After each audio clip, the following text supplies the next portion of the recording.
Trump administration আসার কারণে বাংলাদেশ একটু বিপাকে পড়বে। উনি এটা উড়িয়ে দিলেন যে এগুলো ট্রাম্পের ফোকাসটা আসলে চায়নায় ফোকাসড এবং চায়নার উপরে কিছু ট্যারিফ ইম্পোজ হবে, এই মেসেজটা এখানে লাউড অ্যান্ড ক্লিয়ার। আজকে ডাভোসে চিফ অ্যাডভাইজার প্রফেসর ইউনূসের আজকে চতুর্থ দিন। আজকেও সাতটা মিটিং ছিল। আমরা 3টা পর্যন্ত একটানা মিটিং হয়েছে। এটা 3টার পরে জাস্ট আগামী 2 ঘন্টার মধ্যে আমরা যাওয়ার প্রস্তুতি নিব এবং ইনশাল্লাহ আগামীকাল বিকালবেলায় আমাদের টিম দেশে পৌঁছবে।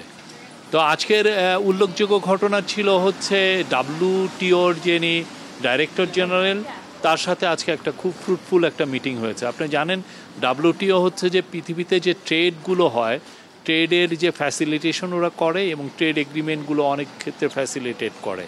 তো এই ট্রেড এগ্রিমেন্ট, এই WTOর ইম্পর্টেন্সটা সাউথ এশিয়ান মানে আমরা যারা LDC আছি বা গ্র্যাজুয়েশন করছি তাদের জন্য খুবই ইম্পর্টেন্ট। তো WTOর চিফ 2টা মেসেজ দিলেন, খুবই ইম্পর্টেন্ট মেসেজ। প্রথম মেসেজ হচ্ছে যে বাংলাদেশকে ওনারা হেল্প করবেন স্মুথ যাতে WTO LDC থেকে বাংলাদেশের গ্র্যাজুয়েশন হয়। বাংলাদেশ গ্র্যাজুয়েশন করতে চাচ্ছে মিডল ইনকাম কান্ট্রি হিসাবে। তো সেখানে কিছু কিছু সমস্যা তৈরি হতে পারে, বিশেষ করে যে সমস্ত কান্ট্রিতে, বিশেষ করে ইউরোপে আমরা এভরিথিং বাট আর্মসের আন্ডারে ডিউটি ফ্রি অ্যাক্সেস পাচ্ছি। তো এই ডিউটি ফ্রি অ্যাক্সেসটা একটা সময় 2029-এ যে শেষ হয়ে যেতে পারে। তো এই জায়গাগুলো যাতে আমাদের ট্রানজিশনটা স্মুথ হয়, আমরা যেহেতু কন্টিনিউ টু মানে বেনিফিট ফ্রম আমাদের অন্যান্য যেগুলো আমরা ডিউটি ফ্রি অ্যাক্সেস পাচ্ছি সেই জায়গাগুলো যেন ইনট্যাক্ট থাকে, সেই পুরো বিষয়টাই WTO বাংলাদেশকে হেল্প করবে, উনি অ্যাসুর করেছেন। আরেকটা ইম্পর্টেন্ট জিনিস হচ্ছে যে গ্লোবালি যে ম্যানুফ্যাকচারিংয়ের ডিসেন্ট্রালাইজেশন হচ্ছে। আপনি ম্যানুফ্যাকচারিং একসময় খুবই ফার ইস্টার্ন নেশন বা চায়নাতে কনসেন্ট্রেট করছিল, তো ওইখান থেকে অনেকে রিলোকেট করছেন। রিলোকেট করার কারণে সাপ্লাই চেন রিলোকেশন হচ্ছে এবং সাপ্লাই চেনের একটা বড় অংশ যাতে বাংলাদেশে আসে সেটার জন্য প্রফেসর ইউনূস তাকে বলেছেন এবং উনি বলেছেন যে আমরা এই কাজটা করব, আমরা বাংলাদেশের জন্য এই কাজটা করব, বাংলাদেশে যাতে সাপ্লাই চেন রিলোকেট হয়। ইনফ্যাক্ট উনি কিন্তু সরাসরি বলেছেন যে ওনারা অলরেডি বলেছেন অনেককে অনেক বিগ বিজনেসকে পারসুয়েট করছেন যে তারা যেন বাংলাদেশে রিলোকেট বাংলাদেশের জন্য তাদের সাপ্লাই চেনটা রিলোকেট করে। তো এর বাইরেও আজকে অনেকগুলো তারপরে WTOর সাথে WTOর ডিজি উনি জানেন নাইজেরিয়ান ডক্টর এনগোজি ওকনজি ইউয়েলা, উনি বলেছেন যে বাংলাদেশের সাথে WTOর নিবিড় সম্পর্ক তৈরি হইতে WTO কিছু কিছু এগ্রিমেন্ট নতুন করে করছে, সেটা যেন বাংলাদেশ র্যাটিফাই করে। বাংলাদেশের এই স্টুডেন্টদের যে অভূতপূর্ব আন্দোলনে উনি বিমোহিত হয়েছেন এবং উনি বলেছেন যে এটা ওয়ার্ল্ডের জন্য একটা মেসেজ এবং এটা একটা আনপ্রেসিডেন্টেড ইভেন্ট এই বিশ্বের জন্য। এছাড়া আজকে কয়েকটা বিজনেস মিটিং ছিল। ভিওন আপনি জানেন এরা বাংলানিক, তাদের সিইও গ্লোবাল চেয়ারম্যান, তাদের গ্লোবাল সিইও তারা প্রফেসর ইউনূসের সাথে দেখা করতে এসেছিলেন। তারা আসলে বাংলাদেশে আরও ইনভেস্ট করতে চায়, বাংলাদেশের বিভিন্ন সেক্টরে বিশেষ করে মোবাইল ফিনান্সিং এগুলো ক্ষেত্রে তারা আরও ইনভেস্টমেন্ট করতে চায়, সেগুলো জানিয়েছে। আর এছাড়া আজকে রে দালিও, আপনি জানেন রে দালিও হচ্ছেন একজন আমেরিকান বিলিয়নিয়ার, খুব হেজ ফান্ডের যাকে জনক বলা হয়, ইনভেস্টমেন্ট কীভাবে করবেন সেইগুলো নিয়ে ওনার খুব বড় বড় বেশ কিছু ভালো বইও আছে। উনি প্রফেসর ইউনূসের একজন বড় ফ্যান এবং অ্যাডমিরার। উনি বলেছেন যে উনি ট্রাম্প অ্যাডমিনিস্ট্রেশন নিয়ে অনেক ধরনের কথা বলছে যে বাংলাদেশে এটা ট্রাম্প অ্যাডমিনিস্ট্রেশন আসার কারণে বাংলাদেশ একটু বিপাকে পড়বে। উনি এটা উড়িয়ে দিলেন যে এগুলো ট্রাম্পের ফোকাসটা আসলে বাংলাদেশের মতো দেশগুলোর জন্য না, বরঞ্চ আমরা মনে করছি, এটা আমাদের তরফ থেকে আমরা মনে করছি যে ট্রাম্প অ্যাডমিনিস্ট্রেশনে যেহেতু চায়নায় ফোকাসড এবং চায়নার উপরে কিছু ট্যারিফ ইম্পোজ হবে, তো চায়নার থেকে অনেক ফ্যাক্টরি, অনেক ম্যানুফ্যাকচারিং, বিশেষ করে যেগুলো লেবার ইন্টেন্সিভ ম্যানুফ্যাকচারিং ইউনিট, সেগুলো বাংলাদেশে রিলোকেট হওয়ার সম্ভাবনা আরও বাড়বে। আজকে দি ইকোনমিস্ট ম্যাগাজিনকে উনি ইন্টারভিউ দিয়েছেন, চাইনিজ একটা মিডিয়াকে ইন্টারভিউ দিয়েছেন, আরও বেশ কিছু জনকে ইন্টারভিউ দিয়েছেন আজকে। এছাড়া পতেঙ্গা সিপোর্টকে একটা সৌদি আরবিয়ান কোম্পানি বাংলাদেশে বাংলাদেশ তাদের সাথে চুক্তি করেছিল আগের গভর্নমেন্টের সময়। তারা পতেঙ্গা সি পোর্টটাকে ম্যানেজ করছে।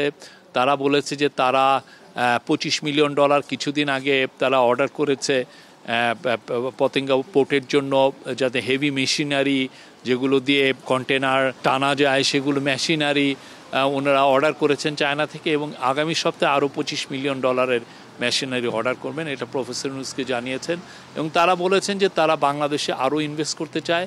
বাংলাদেশের প্রফেসর ইউনূস এইবারের দাভোসে এসে উনি বারবার বলছেন যে চিটাগাং পোর্টকে আমাদেরকে যে করে হোক এফিশিয়েন্ট করতে হবে।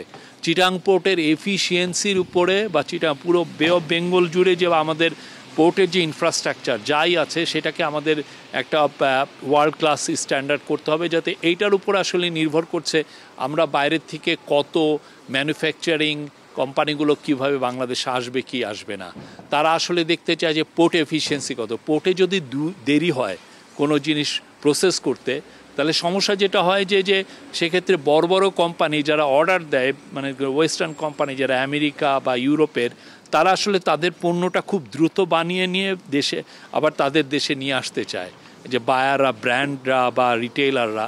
তো এর জন্য আপনার সাপ্লাই চেনকে স্মুথ করতে হবে। সেই জন্যই আসলে চিটাগাং পোর্টটাকে এই ইন্টারিম গভর্নমেন্টের মূল ফোকাসের জায়গা চিটাগাং পোর্ট। চিটাগাং পোর্ট যদি বাংলাদেশের ঠিক হয়, সেইখানে যদি কনজেশন না থাকে এবং এইখানে যদি আমরা কাস্টমসের জন্য করাপশন যদি না থাকে, তাহলে যেটা হবে যে প্রচুর ইনভেস্টমেন্ট আসবে।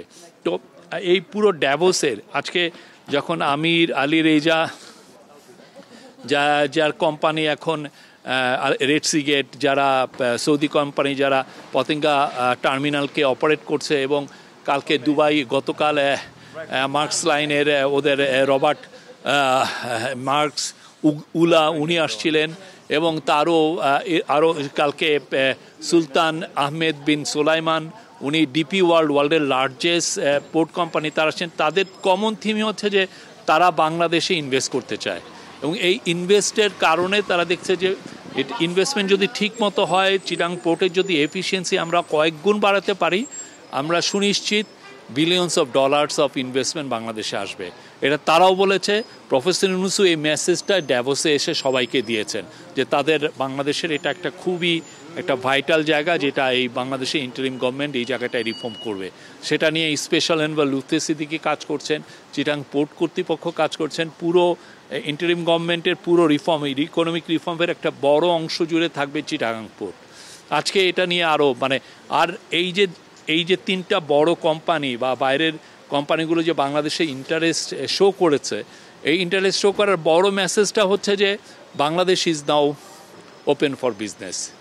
বাংলাদেশে 15 বছরে যে লুটপাট চোরতন্ত্র শেষ হয়েছে, বাংলাদেশ এখন বিজনেসের জন্য সম্পূর্ণভাবে প্রস্তুত, এবং যে কোনো ডিল, যে কোনো ইন্টারন্যাশনাল বড় কোম্পানি বাংলাদেশে এসে ডিল করতে পারে।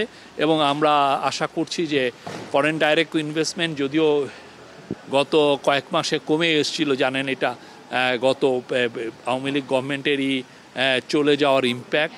এখন আবার আমরা আশা করছি যে আগামী বছর, বিশেষ করে এই 2025-2026-এ massive amount of foreign direct investment আসবে।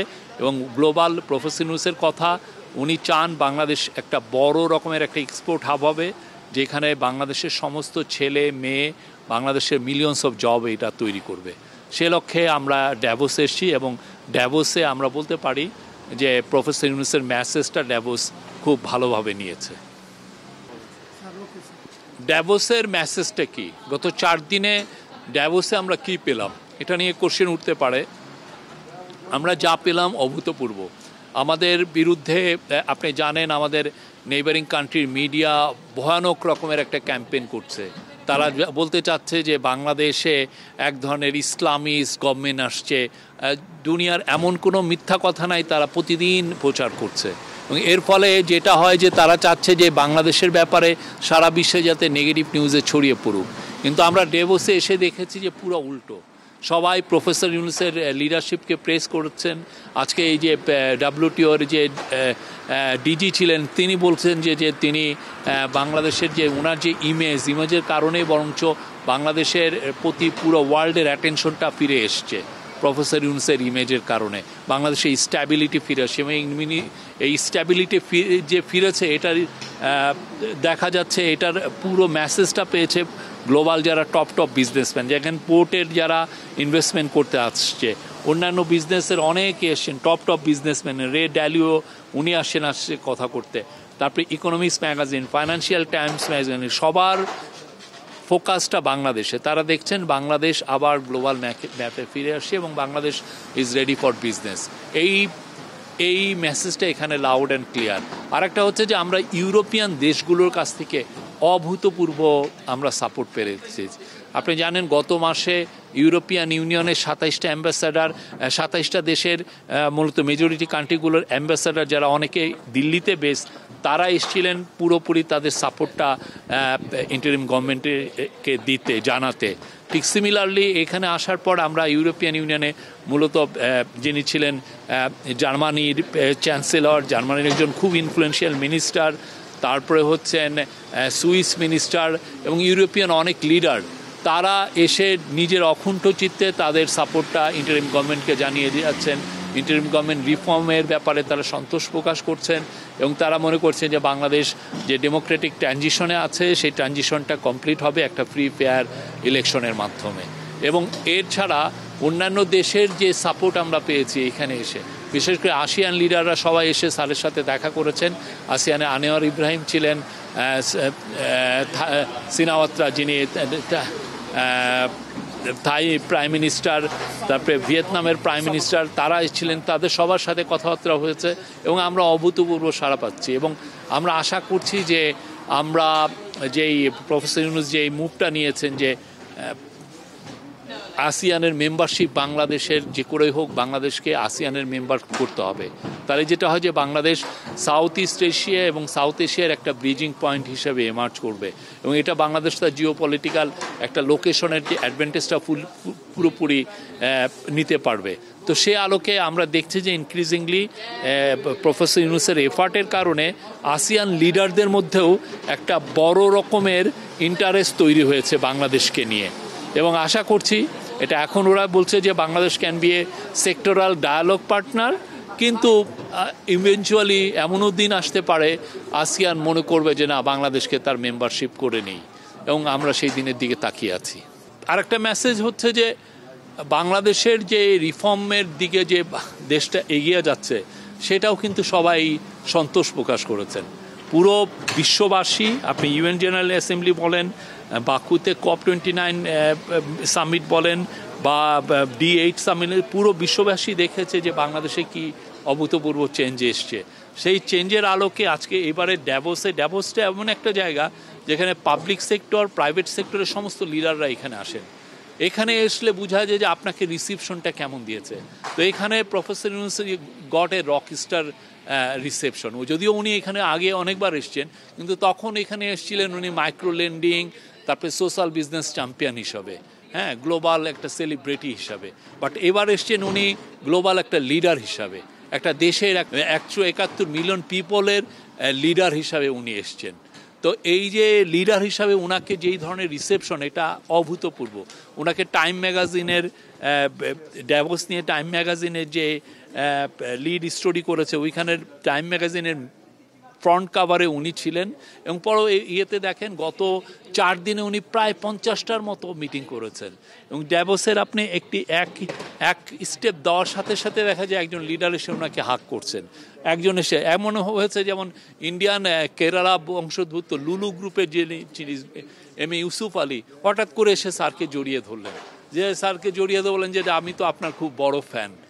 আপনি জানেন লুলু গ্রুপ খুবই বড়, পুরো মিডিল ইস্টে তাদের প্রচুর রিটেল চেন, রিটেল শপ উনি বলছেন যে উনি বাংলাদেশে চিটাগাং এবং ঢাকায় লুলু হাইপার মার্কেট ওনারা করবেন। তো এটা তো বাংলাদেশের জন্য যেই জায়গায় চলে গিয়েছিল একটা রোগ স্টেট হিসাবে, একটা গ্লোবাল প্যারিয়া স্টেট হিসাবে, একটা করাপশন, একটা চোরতন্ত্র হিসাবে, সেই জায়গাতে বাংলাদেশ যে 6 মাসে 5.5 মাসে এই জায়গায় রিটার্ন করবে, যেখানে গ্লোবালি সবাই এসে এই গভর্নমেন্টকে সাপোর্ট জানিয়ে যাচ্ছে, এটা তো অভূতপূর্ব। এই অভূতপূর্ব জায়গার থেকে এখন বাংলাদেশকে সামনে নিয়ে যেতে হবে এবং সেটার জন্য প্রফেসর ইউনূস কাজ করছেন। উনি আরও অনেক অনেক লিডারের সাথে কথাবার্তা বলছেন।